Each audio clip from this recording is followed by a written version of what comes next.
Hello everyone, welcome to RD Reads, the summary of the Immortals of Meluha Part 2। Last part में हमने देखा कि Shiv agree कर जाते हैं कि ओके ठीक है, ऐलान करवा दिया जाए कि मैं नीलकंठ हूँ।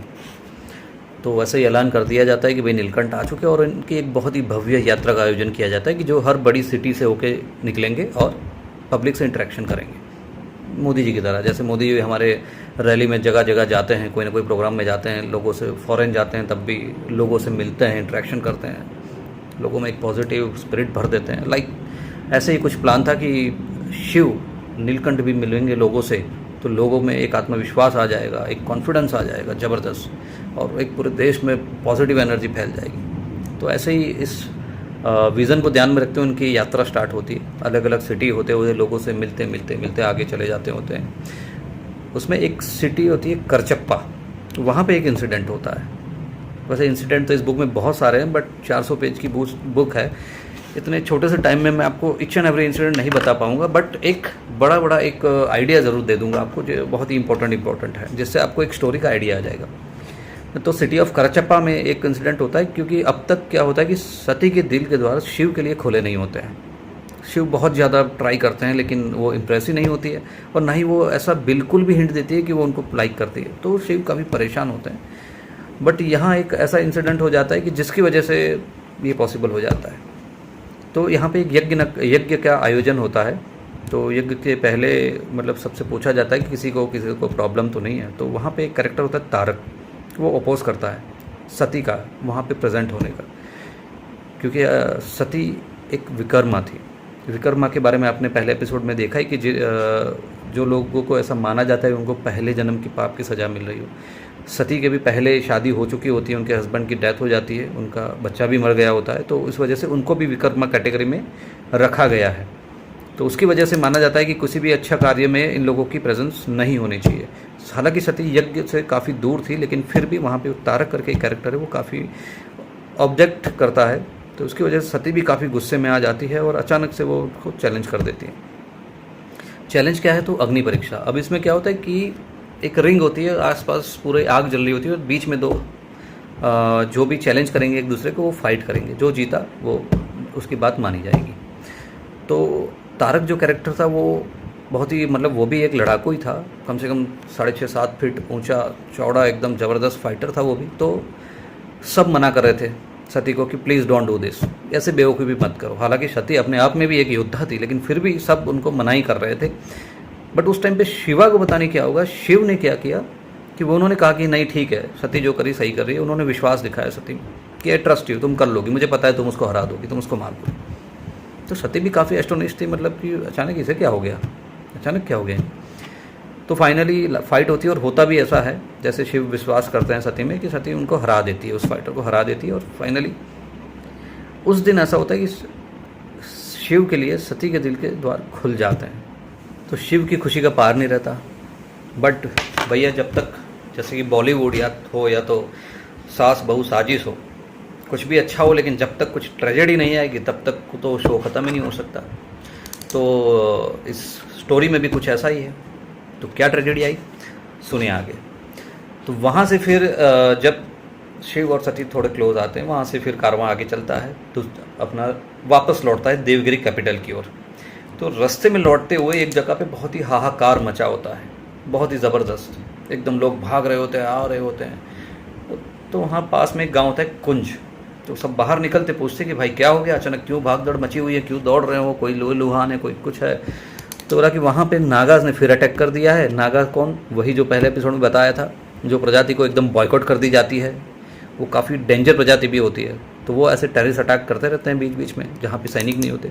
तो पास वाले गाँव में उन्होंने पूरे मंदिर में सब पंडितों को बंधक बना के पूरा गाँव वालों को खाली करवा रहे कि गाँव वालों को निकाल दे रहे और सबको मार देने की धमकी दे रहे हैं। तो इसी बात को सुन के शिव काफ़ी गुस्से में आ जाते हैं। शिव, फिर उनके जो सेनापति रहते हैं, फिर सती, ये सब एक साथ डिसाइड करते हैं कि हम वहाँ जाके उनको भगाएंगे, उनको मार भगाएंगे। अब वहाँ जैसे ही जाते हैं, लोग लड़ रहे होते हैं, बहुत ही ज़बरदस्त लड़ाई होती है वहाँ पे। शिव और सती और काफ़ी ज़बरदस्त फाइट दे रहे होते हैं, और अचानक से पीछे से एक नागा अग्निबाण चलाता है। अग्निबाण क्या है? अग्निबाण ऐसा बाण है कि जिसका कोई तोड़ नहीं है, जिसका कोई इलाज नहीं है। जैसे अपनी परमाणु बम है अपना, तो वैसे ही अग्निबाण है कि उसके विष से वहाँ की हिस्ट्री में कोई नहीं बचा था अभी तक। तो अगर वो किसी को लग गया तो मतलब वो गया काम से, उसको कोई नहीं बचा सकता। तो वो बाण चलाता है शिव की तरफ टारगेट करके, लेकिन सती ये देख लेती है और वो बाण छूटता है, लेकिन सती दौड़ के आगे उस बाण और शिव के बीच में आ जाती है और वो बाण खुद पे ले लेती है। अब यहाँ पे बहुत ज़बरदस्त ट्रेजेडी हो जाती है। अब तब तक और यही देख के शिव को इतना गुस्सा आ जाता है कि वो इतनी ज़बरदस्त तरीके से उस नागा की तरफ दौड़ते हैं और उसका सर धड़ से कलम कर देते हैं एकदम। आनंद फानंद में फिर डॉक्टर बुलाए जाते हैं, फटाफट सती का ट्रीटमेंट शुरू होता है, बाकी घायलों का ट्रीटमेंट शुरू होता है। लेकिन सती का ट्रीटमेंट जो डॉक्टर कर रही होती है, द बेस्ट डॉक्टर आयुर्वेदी जी, उनको होप कोई मतलब उनको कोई उम्मीद है ही नहीं, क्योंकि ये अग्निबाण था। लेकिन शिव अपनी उम्मीद नहीं छोड़ते हैं, वो हार नहीं मानते। वो सती का हाथ पकड़ के वहीं बैठे रहते, बोले नहीं, कुछ भी हो जाए सती को तो बचा के ही रहेंगे। और उसी टाइम में जब सती को लग रहा होता है कि अब कोई उम्मीद है नहीं, मैं भी ज़्यादा देर जिंदा नहीं रहूँगी, तब वो अपने प्रेम का इजहार कर लेती हैं शिव से। वो बताती है कि how much she loved him, लेकिन वो बताई नहीं कभी। तो शिव के लिए अब खुश हो या दुखी हो, कुछ मतलब टाइम ही ऐसा था कि एक तरफ खुशी का माहौल है, मतलब सती ने जैसे एक्सेप्ट किया कि वो उनको प्यार करती है, और दूसरी तरफ ये है कि सती को बचाया कैसे जाए। फाइनली शिव के दिमाग में आइडिया आता है सोम रस का। हालांकि सोम रस को बीमारी से ठीक करने के लिए किसी ने यूज़ नहीं किया था, बट शिव इंसिस्ट करते हैं आयुर्वेदी जी को और उनको सोम रस दिया जाता है, और मतलब एक चमत्कार की तरह से सती बच जाती है। राजा दक्ष आते हैं वहाँ पे, वो ये सब चीज़ देखते हैं, वो अगेन उनका विश्वास और दृढ़ हो जाता है कि नहीं, अब तो आप ही भगवान हैं, बस अब तो मान ही लीजिए कि आप ही हमारे परमेश्वर है, आप ही हमें सबसे पापियों से बचाएंगे। आपने पहले भी सती को बचाया, आज भी सती को बचाया, तो इससे बड़ा चमत्कार कुछ और हो ही नहीं सकता। वहाँ से फिर दक्ष भी मान जाते हैं और वहाँ पे वो शादी का प्रस्ताव रखते हैं शिव के लिए। शिव के पास सती का हाथ, मतलब शिव का हाथ मांगते हैं सती के लिए। तो शिव भी मतलब काफ़ी हैरान एकदम कि जहाँ वो ये सोच रहे थे कि इनके पिताजी मानेंगे नहीं मानेंगे, उन्होंने सामने से ही कह दिया उन्होंने, तो वो हाँ कहते हैं। लेकिन उसके अगेंस्ट में शिव कहते हैं कि उनकी एक कंडीशन है कि, तो दक्ष कहते हैं कि क्या, तो बोले विकर्मा लॉ रिवॉक करना पड़ेगा, हटाना पड़ेगा। दक्ष एकदम तैयार है, बोले ओके डन, हटा दिया, आज से विकर्मा लॉ खत्म। फिर वापस आते हैं सब देवगिरी में, कैपिटल में। वहाँ पे धामधूम से 7 दिन का एक महा जश्न होता है, शिव सती की शादी होती है, सब आए होते हैं, बड़े बड़े चीफ साइंटिस्ट से लेकर सारे बड़े बड़े मतलब एलिट क्लास आया होता है। काफ़ी अच्छा वर्णन किया है उस चीज़ का ऑथर ने उसमें, कि कैसे सजावट की गई थी, कौन कौन लोग आए थे, कैसे कैसे सब बंदोबस्त किया गया था। बहुत ही एक्सीलेंट तरीके से वर्णन है, आप पढ़ेंगे तो आपको बहुत ज़्यादा मज़ा आएगा उसमें। अब इसी टाइम में जैसे ही कहा कि हर कोई अच्छी चीज़ होगी तो फिर एक ट्रेजेडी होगी, अगेन एक ट्रेजेडी होगी। रात में सब सो रहे होते हैं और अचानक से बम धमाके सुनाई देते हैं। वहाँ पे सती जाग जाती है, दक्ष सब उनके सेनापति से लेकर सब जाग जाते हैं कि हो क्या रहा है, हो क्या रहा है। बाद में पता चलता है कि मंडार जो भी सीक्रेट रिसर्च सेंटर था, वहाँ पे आक्रमण हुआ है। वहाँ पे इतना ज़बरदस्त धमाका हुआ है कि वहाँ के धमाके ऐसा लग रहा है कि यहाँ पे किसी ने आक्रमण कर लिया हो। इमीडिएट सब वहाँ पहुँचते हैं दूसरे दिन, तो पता चलता है कि वहाँ पे इतना ज़बरदस्त धमाका कोई नहीं बचा। इस बात से शिव बहुत ही ज़्यादा आघात लगता है शिव को, क्योंकि उनके परम मित्र बृहस्पति जो एक टाइम पहले मिले तब इतनी ज़्यादा अच्छे से इंटरेक्शन नहीं होता, लेकिन उनके इतने अच्छे दोस्त बन गए थे कि बृहस्पति की बॉडी तक नहीं मिली। उससे शिव काफ़ी आघात लग गया और इतने गुस्से में आ गए जैसे उनको पता चला कि ये चंद्रवंशियों ने किया है, कि सीधा अब वॉर का ऐलान हो गया कि भाई लड़ाई होगी, अब तो चंद्रवंशियों की खैर नहीं, अब नहीं बचने वाले वो, अब नहीं छोड़ेंगे। सीधी लड़ाई की तैयारियाँ होती है, सेना कुछ करती है, सती भी उसमें शामिल होती है। लेकिन वहीं बीच में पता चलता है कि शी इज़ प्रेग्नेंट, तो उनको लड़ाई से दूर रखा जाता है। लेकिन फिर वहाँ पे पहुँचते हैं और लड़ाई शुरू होने वाली होती है।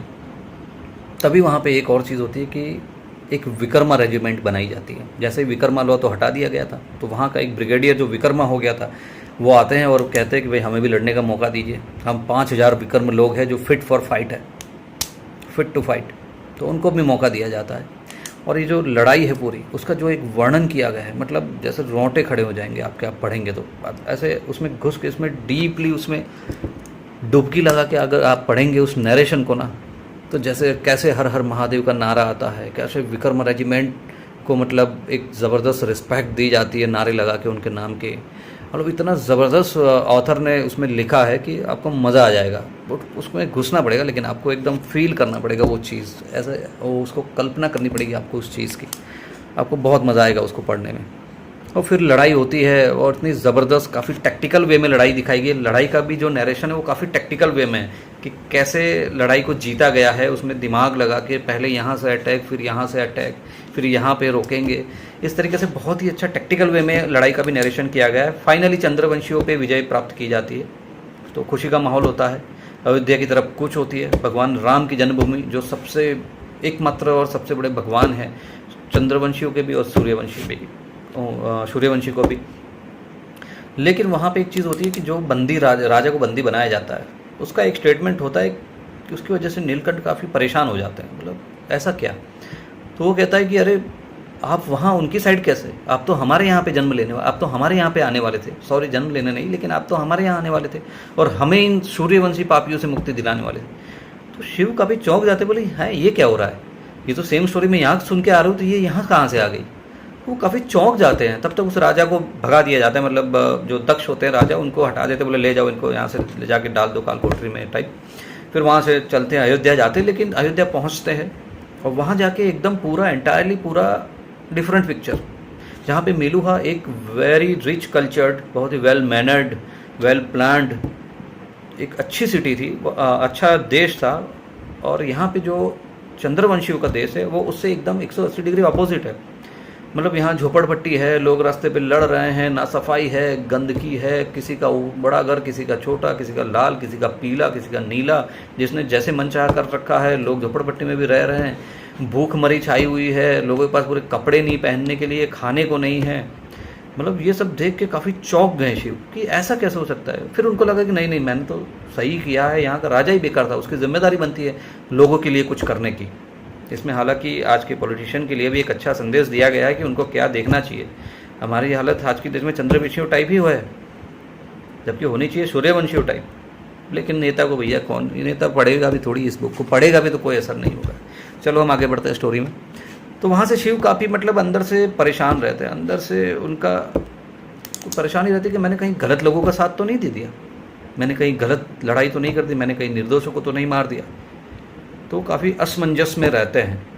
और वहाँ से वो महल से देखते कि ऊपर मंदिर दिखाई देता है कि वो क्या है, तो पता चलता है कि वो राम जन्मभूमि है। तो वो तुरंत वहाँ के लिए निकल जाते हैं। उनको लगता है कि शायद उनके जो भी प्रश्न है मन में, उसका जवाब वहीं मिल सकता है और कहीं नहीं मिल सकता। तो वो पैदल वहाँ निकल जाते हैं अकेले, ऐसे कंबल ओढ़ के कि किसी को पता ना चले, साथ में हथियार वथियार लेके, वही दुश्मन का देश है, कभी कुछ भी हो सकता है। तो वहाँ पहुँचते और रास्ते में उनको एक भिखारी दिखता है। उनको देख के उनको दया आती है कि बेचारा 2 पाँव हाथ में है, खाने के लिए कुछ है नहीं, ग्रेवी थोड़ी सी किसी ने दे दी है, वो भी आते जाते किसी ने दे दी होगी। कैसे बोला ये कितने गंदे राजा हैं यहाँ के, जो इनकी प्रजा की ये हालत कर रखी है उन्होंने। तभी वो भिखारी उनको बुलाता है कि आओ बेटा खाओ मेरे साथ। तो काफ़ी चौंक जाते हैं कि उसके पास 2 निवाले उसके लिए, उसकी हालत ख़राब है, वो मुझे खाने के लिए कह रहा है। और वो इतना इंसिस्ट करता है कि उनको बैठना पड़ता है, उनको खाना पड़ता है, और कभी वो कम खाता है, इनको ज़्यादा खिलाता है शिव को। तो काफ़ी चौंक जाते हैं कि तब भी वो खुश है। तो क्या मतलब फ्रीडम इतनी ज़्यादा इंपॉर्टेंट है कि जो मेलुहा में नहीं है। मेलुहा तो मतलब स्ट्रिक्ट नियम थे, उसी के हिसाब से आपको रहना है, लाइक रॉबर्ट्स। और यहाँ पे एकदम आप अपने हिसाब से रह सकते, भले लाइफ स्टैंडर्ड बहुत ही ज़्यादा ख़राब है, बट एक फ्रीडम है। तो ये शिव के दिमाग में ये चीज़ें बहुत चलती रहती हैं। वो ऊपर जाता है, वहाँ पे उनको वही पंडित जी मिलते हैं जो पहले मिले होते हैं। तो वो उनकी बातों का उनको समझ में आ जाता है पंडित जी को कि ये अंदर से कुछ परेशान है, क्योंकि वो भी एक दिव्य आत्मा टाइप ही रहते हैं। वो समझ पाते हैं कि शिव एक भगवान है, भगवान का अवतार है, उनके अंदर क्या चल रहा होता है। वो उनको गाइड करने ही आते हैं एक्चुअली।